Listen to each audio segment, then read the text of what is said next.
Hello students, मैं Shaheena mission ज्ञान से आप सभी का स्वागत करती हूँ राजस्थान सरकार एवं वेदांता के CSR ई लर्निंग इनिशिएटिव में। बच्चों, हम पढ़ रहे थे चैप्टर नंबर 3 प्रबंध के सिद्धांत एवं तकनीकें, principle and techniques of management. इस चैप्टर के 5 वीडियोस डेवलप हो चुके हैं। जो लास्ट वीडियो था उसमें हमने जाना था MBE के बारे में, अपवाद द्वारा प्रबंध के बारे में। उसमें हमने जाना था उसका अर्थ क्या है, उसके प्रिंसिपल्स क्या हैं, उसके ऑब्जेक्टिव और उसकी लिमिटेशंस क्या हैं। आज का जो वीडियो है उसके अंदर हम जानेंगे व्यूहरचनात्मक प्रबंध क्या होता है। ठीक है बच्चों, कॉपी पेन लीजिए, नोट्स बनाइए, लिखना स्टार्ट कीजिए, समझना स्टार्ट कीजिए। बच्चों, पहला देखिए अर्थ। सबसे पहले हम समझेंगे कि व्यूहरचनात्मक प्रबंध होता क्या है और ये क्यों बनाया गया है। ठीक है, तो देखिए, कोई भी ऑर्गेनाइजेशन है, उस ऑर्गेनाइजेशन की उद्देश्य की प्राप्ति हेतु क्या होता है, कुछ बाहर के फैक्टर और कुछ इंटरनल फैक्टर, उनको ध्यान रखते हुए हम अलग अलग क्रियाएं करते हैं और इन क्रियाओं का निर्माण करना, इन क्रियाओं का निर्धारण करना, ये सबको हम बोल देंगे व्यूहरचना। ठीक है, इसे हम बोल देंगे स्ट्रेटेजी। तो सबसे पहले हम जाने स्ट्रेटेजी मतलब क्या होता है। जैसे आप याद करिए कि आप कहीं जाना है आपको, और उसकी आप क्या करते हो, स्ट्रेटेजी डेवलप करते हो। ठीक है, कि यार इस तरीके से जाऊंगा और ये चीज़ें देखूंगा, कहीं मम्मी डांटे ना या पापा नहीं डांटे, तो इस तरीके से आप क्या करते हो, एक स्ट्रेटेजी बनाते हो। ठीक है, और वो स्ट्रेटेजी को आप क्या करते हो, किसी कार्य को करने के लिए लगाते हो। ठीक है, तो यहाँ पर भी हम क्या कर रहे हैं, एक ऑर्गेनाइजेशन के लक्ष्यों की पूर्ति के लिए हम स्ट्रेटेजी बनाएंगे, हम व्यूहरचना बनाएंगे। तो सबसे पहले हम जानेंगे व्यूहरचना होती क्या है। तो देखिए, किसी भी ऑर्गेनाइजेशन की उद्देश्यों की प्राप्ति के लिए बहुत सारे फैक्टर्स होते हैं। कुछ फैक्टर इंटरनल फैक्टर होते हैं और कुछ क्या होते हैं, एक्सटर्नल फैक्टर्स होते हैं, एक्सटर्नल घटक होते हैं। इन दोनों एक्सटर्नल और इंटरनल घटकों को ध्यान रखते हुए हम क्या करते हैं, अलग अलग क्रियाएं करते हैं, अलग अलग क्रियाओं का स्वरूप का निर्धारण करते हैं। उसका तरीका क्या होगा, उन सबको आप क्या करते हैं, उसका निर्धारण करते हैं।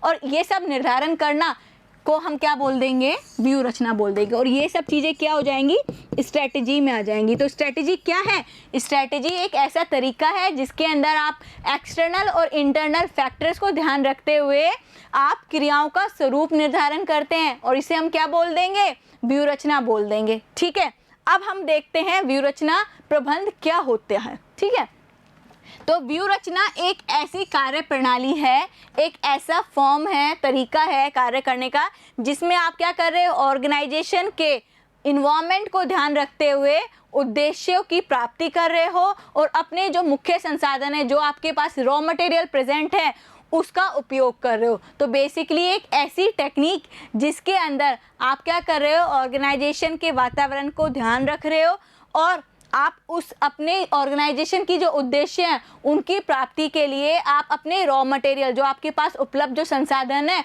उनको अधिकतम उपयोग कर रहे हो, उनका उपयोग कर रहे हो। तो इसे हम क्या बोल देंगे, इसे व्यूहरचना प्रबंध बोल देंगे। ठीक है, एक दो डेफिनेशन और समझ लेते हैं, क्योंकि आपको तो लिखना है, मार्क्स ज़्यादा ऑब्टेन करने हैं, तो एक दो डेफिनेशन और समझिए। व्यूहरचनात्मक प्रबंध का आशय संगठन के पूर्व निर्धारित उद्देश्यों की प्राप्ति हेतु भावी दिशा के बारे में निर्णय लेना है एवं उन निर्णय को लागू करना है। समझ में आया, सिंपल है डेफिनेशन, समझिए। एक ऑर्गेनाइजेशन है, उस ऑर्गेनाइजेशन में पूर्व निर्धारित उद्देश्य है। ठीक है, पहले से आपने क्या कर लिए, उस ऑर्गेनाइजेशन के ऑब्जेक्टिव डिसाइड कर लिए। अब इस ऑब्जेक्टिव को फुलफिल करने के लिए, आप उस भावी दिशा में जाने के लिए आप क्या करोगे, कुछ निर्णय लोगे, कुछ डिसीजन लोगे, और जो आपने डिसीजन लिए हैं उनको लागू करेंगे। वो जो डिसीजन लिए गए हैं, जो चीज़ें आपने फॉर्मुलेट की हैं, जो प्लानिंग करी है, उसको नियोजित करेंगे, उसका निष्पादन करेंगे। वो सारी की सारी जो क्रियाएं हैं उसे हम क्या बोल देंगे, व्यूहरचनात्मक प्रबंध बोल देंगे। ठीक है, समझ में आया। नेक्स्ट डेफिनेशन और समझिए, व्यूहरचनात्मक प्रबंध का अर्थ। ठीक है, व्यूहरचनात्मक प्रबंध का अर्थ समझ रहे हैं कि कोई ऑर्गेनाइजेशन है, उसके आपने उद्देश्य निर्धारित किए, उद्देश्य निर्धारित करने के बाद आपने स्ट्रेटेजी बनाई, स्ट्रेटेजी का निर्माण किया, और स्ट्रेटेजी बना के उसे आप क्या कर रहे हैं, लागू कर रहे हैं, और उसे लागू करके इम्प्लीमेंट करके उसे क्रियान्वित कर रहे हैं। ठीक है, ये जो क्रियान्वित करने की जो प्रक्रिया है वो क्या है, व्यूहरचनात्मक प्रबंध है। ठीक है, तो बेसिकली अगर हम बात करें, व्यूहरचनात्मक प्रबंध एक ऐसी कार्य प्रणाली है जिसके अंदर आप किसी संगठन के उद्देश्य का निर्धारण कर रहे हैं, उद्देश्य का निर्धारण करके व्यूहरचना का निर्माण कर रहे हैं, व्यूहरचना का निर्माण करने के बाद उसे लागू करके क्रियान्वित कर रहे हैं, और ये जो प्रक्रिया है इसे हम क्या बोल देंगे, व्यूहरचनात्मक प्रबंध कह देंगे। ठीक है, समझ में आया व्यूहरचनात्मक प्रबंध किसे कहते हैं। नेक्स्ट देखिए इसकी कुछ विशेषताएं, कुछ कैरेक्टरिस्टिक्स। ठीक है, हर चीज़ों की कैरेक्टरिस्टिक्स होती हैं, इनकी भी कैरेक्टरिस्टिक्स हैं, देख लेते हैं एक एक वन बाय वन समझ लेते हैं। पहला है औपचारिक प्रबंधकीय प्रक्रिया। समझ में आया, औपचारिक मतलब क्या होता है, फॉर्मल, मैनेजमेंट प्रक्रिया मतलब प्रोसेस, एक फॉर्मल मैनेजमेंट प्रोसेस है ये। ठीक है, मतलब एक ऐसा प्रोसेस जो कि सारी ऑर्गेनाइजेशंस में अप्लाई किया जा सकता है फॉर्मली। तो व्यूहरचनात्मक प्रबंध औपचारिक प्रबंधकीय प्रक्रिया है, क्योंकि इसके अंतर्गत संगठन का उद्देश्य निर्धारित किया जाता है, व्यूहरचना का निर्माण किया जाएगा, उसे क्रियान्वित किया जाएगा, अनुवर्तन किया जाएगा तथा उसके क्रियान्वयन से संबंध सुधारात्मक कार्य किए जाएंगे। बेसिकली एक ऐसी टेक्निक है जिसके अंदर आप क्या क्या चीज़ें कर रहे हैं। सबसे पहले ऑर्गेनाइजेशन की ऑब्जेक्टिव डिसाइड कर रहे हैं, संगठन का ऑब्जेक्टिव डिसाइड किया, समझ में आया पहला पॉइंट। दूसरा, फिर आपने क्या किया, व्यूहरचना का निर्माण किया, स्ट्रैटेजी बनाई। ठीक है, स्ट्रैटेजी बना के आपने उसको क्रियान्वयन किया, मतलब उसको लागू किया, क्रियान्वयन करा, फिर उसको आप क्या कर रहे हैं, अनुवर्तन कर रहे हैं, चेक कर रहे हैं, और फिर उसके बाद अगर चेक करने के बाद आपके सही कार्य नहीं आ रहे तो आप उसके लिए सुधारात्मक कार्य कर रहे हैं। तो ये सारी की सारी क्या है, ये एक ऐसी प्रक्रिया है जो कि औपचारिक रूप से किसी ऑर्गेनाइजेशन में अप्लाई की जाती है। तो पहला पॉइंट समझ में आ गया आपको, औपचारिक प्रबंधकीय प्रक्रिया एक फॉर्मल मैनेजमेंट प्रोसेस है ये। ठीक है, नेक्स्ट पॉइंट देखते हैं बच्चों, प्रबंधकों की प्रतिबद्धता। ठीक है, यहाँ पर जो प्रबंधक हैं वो इस कार्य प्रणाली के लिए प्रतिबद्धित होते हैं। ठीक है, यह प्रबंधकों की प्रतिबद्धता को इस रूप से प्रकट करता है कि वे कुछ निश्चित व्यूहरचना को अपनाएंगे तथा संसाधन, जो उपलब्ध संसाधन है उनका यूटिलाइज करेंगे, कि जैसे कि जो हमारी ऑर्गेनाइजेशन के जो ऑब्जेक्टिव है उनका फुलफिलमेंट हो जाए, वो उनकी पूर्ति हो जाए। तो देखिए सेकेंड स्टेप को समझते हैं। यहाँ पर जो प्रबंधक है, जो मैनेजमेंट है, वो प्रतिबद्ध है। ठीक है, किस चीज़ के लिए, कि जो ऑलरेडी डिसाइड हो चुके हैं, जो ऑलरेडी किसी ऑर्गेनाइजेशन के उद्देश्य जो डिसाइड हो चुके हैं, उन उद्देश्यों की प्राप्ति के लिए आपके पास जो रॉ मटेरियल प्रेजेंट है, जो संसाधन प्रेजेंट है, उसका आप अधिकतम यूज़ करेंगे और जो आपने स्ट्रेटेजी बनाई है उसको क्रियान्वित करेंगे। तो यहाँ दूसरा पॉइंट भी आपको समझ में आया कि प्रबंधकों की प्रतिबद्धता हो गई है। यहाँ पर जो प्रबंधक हैं वो प्रतिबंध हो गए हैं कि हमें ये कार्य करना ही करना है। ठीक है, और वो इस कार्य को करने के लिए कुछ व्यूहरचना को अपनाएंगे। व्यूहरचना मतलब क्या हो गई, कुछ ऐसी स्ट्रेटेजीज बनाएंगे। ठीक है, जिससे क्या हो, जो संसाधन है, जो उपलब्ध संसाधन है, उनका पूर्ण रूप से प्रयोग हो, उनका अधिकतम उपयोग हो, और जो संगठन के जो उद्देश्य हैं उनकी प्राप्ति हो सके। ठीक है, 2 पॉइंट समझ में आए। थर्ड पॉइंट देखिए, व्यवस्थित प्रक्रिया। अब देखिए व्यवस्थित प्रक्रिया क्यों बोल रही हूँ, क्योंकि इसके अंदर जो चीज़ें हैं, जो प्रक्रिया है, वो ऑर्डर में चलती है, एक पर्टिकुलर सीक्वेंस होता है, एक पर्टिकुलर तरीका होता है इस कार्य को करने के लिए, इस प्रक्रिया को अपनाने के लिए। तो देखिए यह एक व्यवस्थित प्रक्रिया है, क्योंकि संगठन के पूर्व निर्धारित लक्ष्य, संगठन ऑर्गेनाइजेशन है उसके पूर्व निर्धारित लक्ष्य है, उनकी प्राप्ति के लिए आप क्या कर रहे हो, ऐसी स्ट्रेटेजी बना रहे हो, ऐसी व्यूहरचना बनाएंगे जो कि तर्क संगत हो। ठीक है, तर्क संगत हो और क्रमबद्ध हो। ठीक है, ऐसे स्टेप्स लेंगे। पहले व्यूहरचना, एक स्ट्रेटेजी बनाई, स्ट्रेटेजी को बनाने के मतलब पूरा क्रियान्वित करने के लिए आप छोटे छोटे स्टेप लगाएंगे। ये जो छोटे छोटे स्टेप हैं, ये स्टेप्स क्रमबद्ध होंगे, मतलब एक पर्टिकुलर सीक्वेंस में होंगे। समझ में आया? तो थर्ड पॉइंट भी आपको समझ में आया, व्यवस्थित प्रक्रिया है। यह एक व्यवस्थित प्रक्रिया है। ठीक है, एक ऐसी प्रक्रिया है जो कि एक सीक्वेंस में चलती है, एक क्रम में चलती है। ठीक है, नेक्स्ट देखिए, उच्च स्तरीय प्रबंध। ठीक है, व्यूहरचनात्मक प्रबंध का कार्य संगठन में उच्च स्तरीय प्रबंध द्वारा ही तय किया जाता है। बेसिकली अगर हम देखें स्ट्रेटेजी कौन बनाता है, तो टॉप लेवल मैनेजर्स ही बनाते हैं। बताया था ना मैंने आपको। देखिए किसी भी ऑर्गेनाइजेशन की बात करें तो इस तरीके से ऑर्गेनाइजेशन का स्ट्रक्चर होता है। ये एम्प्लॉयज़ होते हैं, फिर आपके low level manager, middle level manager, top level manager, और ये हो गया CEO या हेड ऑफ द कंपनी। तो यहाँ पर हम बोल रहे हैं कि अगर हम किसी ऑर्गेनाइजेशन में स्ट्रेटेजी बना रहे हैं, व्यू रचना बना रहे हैं, और ये कार्य कौन करता है, टॉप लेवल मैनेजर के द्वारा ही तय किया जाता है, या उस कंपनी का जो मालिक है या उस संगठन का जो हेड है वो ही व्यू रचना का निर्माण करता है। तो देखिए व्यू रचनात्मक प्रबंध का कार्य संगठन में उच्च स्तरीय प्रबंध द्वारा ही किया जाता है। इसके लिए वे समग्र संगठन के उद्देश्य एवं व्यू रचना का निर्माण करते हैं, उसका विकास करते हैं, परिचालन प्रबंध करते हैं और प्रशासनिक प्रबंध का विकास करते हैं। समझ में आया? तो बेसिकली अगर पूछा जाए कि व्यू रचनात्मक प्रबंध किसके द्वारा तय किया जाता है, ये उच्च प्रबंधकों के द्वारा तय किया जाता है। जो भी टॉप लेवल मैनेजर्स है ना, वो ही क्या करते हैं, व्यू रचना को डेवलप करते हैं, प्लानिंग करते हैं। ठीक है, स्ट्रेटेजी प्लानिंग कौन करते हैं, टॉप लेवल मैनेजर करते हैं। नेक्स्ट पॉइंट देखते हैं बच्चों, गतिशील प्रक्रिया। गतिशील प्रक्रिया मतलब क्या होता है, एक ऐसा प्रोसेस जो कि कंटिन्यूअस चलता रहता है। तो हमने बताया था व्यू रचनात्मक प्रबंध एक ऐसा प्रबंध है जो कि बाहरी घटकों पर निर्धारित किया जाता है, बाहरी घटकों पर या आंतरिक घटकों पर निर्भर करता है। तो इस प्रकार से अगर कुछ घटकों में परिवर्तन होगा तो इसकी जो उद्देश्य हैं या नीतियां हैं या निर्णय हैं उनमें भी अदला बदली की जा सकती है, उनमें भी परिवर्तन किया जा सकता है। तो इस प्रकार से ये क्या हो गया, गतिशील प्रक्रिया हो गई। नेक्स्ट पॉइंट देखिए, भविष्योन्मुखी प्रक्रिया। ठीक है, मतलब भविष्य के लिए जो की जाने वाली प्रक्रिया है, ये इसकी कैरेक्टरिस्टिक्स हो गई। तो देखिए व्यू रचनात्मक प्रबंध एक भविष्य उन्मुखी प्रक्रिया है क्योंकि इसके अंतर्गत, ठीक है, ये एक ऐसा प्रोसेस है, एक ऐसा मैनेजमेंट है जिसके अंदर आप क्या कर रहे हैं, भावी घटनाएं, जो फ्यूचर में होने वाली घटनाएं हैं, अवसर हैं या चुनौतियां हैं, उनको सामना करने के लिए, उनका अनुमान लगाने के लिए किया जाता है।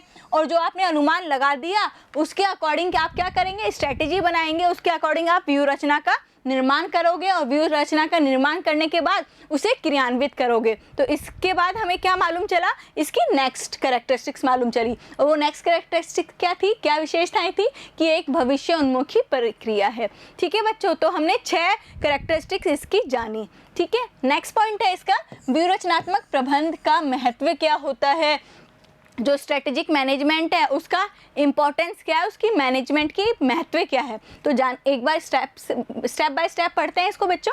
तो पहला देखिए, व्यवसाय का कुशल संचालन। जो व्यवसाय है उसमें आप क्या कर सकते हैं, उसका जो संचालन है उसको आप संचालित कुशल तरीके से कर पाएंगे। तो देखिए व्यू रचनात्मक प्रबंध द्वारा किसी भी व्यवसाय, कोई भी जो व्यवसाय है उसका आप कुशल संचालन संभव हो पाएगा, क्योंकि इसके अंदर आप क्या कर सकते हैं, जो भविष्य में होने वाले जो परिवर्तन है या जो चेंजेस हो रहे हैं, जो कंडीशंस है उनमें जो चेंजेस आ रहा है, उन कंडीशंस को जो चेंजेस आ रहा है उन कंडीशन के चेंजेस के अनुसार आप क्या कर सकते हो, इसमें बदलाव ला सकते हो, इस मैनेजमेंट में बदलाव ला सकते हो। तो देखिए यहाँ पर है, इसके कारण ये है कि इस प्रकार के प्रबंध से परिवर्तनों को आसानी से अनुमान लगाया जा सकता है और नए अवसरों को लाभ उठाने के लिए आप क्या कर सकते हो, नवाचार कर सकते हो, इनोवेशन कर सकते हो। आपको मालूम चल जाएगा कि फ्यूचर में ये चीज़ होने वाली है और उस तरीके से आप अपने प्रोडक्ट में कुछ नवाचार कर सकते हो, कुछ इनोवेशन कर सकते हो।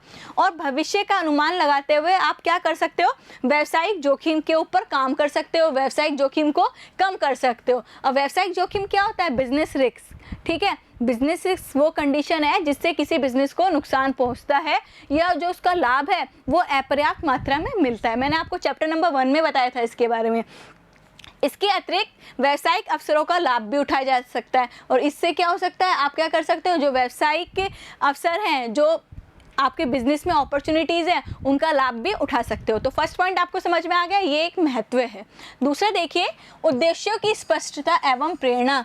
यहाँ पर जो उद्देश्य हैं वो पूर्व निर्धारित किए गए हैं और वो क्लियर होने के द्वारा वो क्लियर हो चुके हैं। वो जितने भी सबऑर्डिनेट हैं उनको मालूम है इन ऑब्जेक्टिव के बारे में, किसी ऑर्गेनाइजेशन के ऑब्जेक्टिव के बारे में, और इस तरीके से उनको प्रेरणा आराम से मिलती रहती है। तो देखिए, व्यू रचनात्मक प्रबंध के माध्यम से संस्था के कर्मचारियों को संगठन के उद्देश्यों की जानकारी होती है। ऑलरेडी संगठन के उद्देश्यों की जानकारी है ताकि वे उसका अनुसरण करके अब वो क्या करेंगे, ये जो उद्देश्य है उनका अनुसरण करेंगे, उन उद्देश्यों की प्राप्ति के लिए प्रेरित हो सकेंगे। ठीक है, इस प्रकार जो कर्मचारी हैं उनको ये ज्ञात हो जाता है कि संस्था जो ऑर्गेनाइजेशन है वो उनसे क्या आशा रखती है और उनको किस प्रकार कार्य करना है, किस डायरेक्शन में उनको इस कार्य को करना है। ठीक है, तो बेसिकली यहाँ पर ऑलरेडी कर्मचारियों को मालूम होता है कि जो संस्था है वो उनसे क्या आशा करनी है और उनको किस दिशा में कार्य करना है उन आशाओं की पूर्ति के लिए।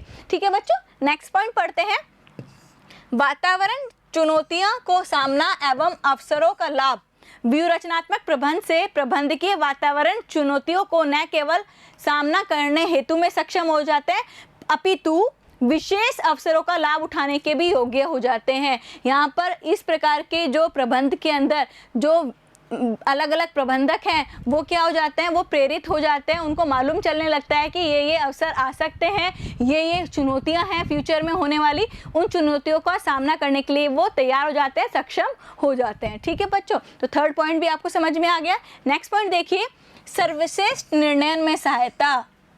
निर्णय मतलब होता है डिसीजन मेकिंग।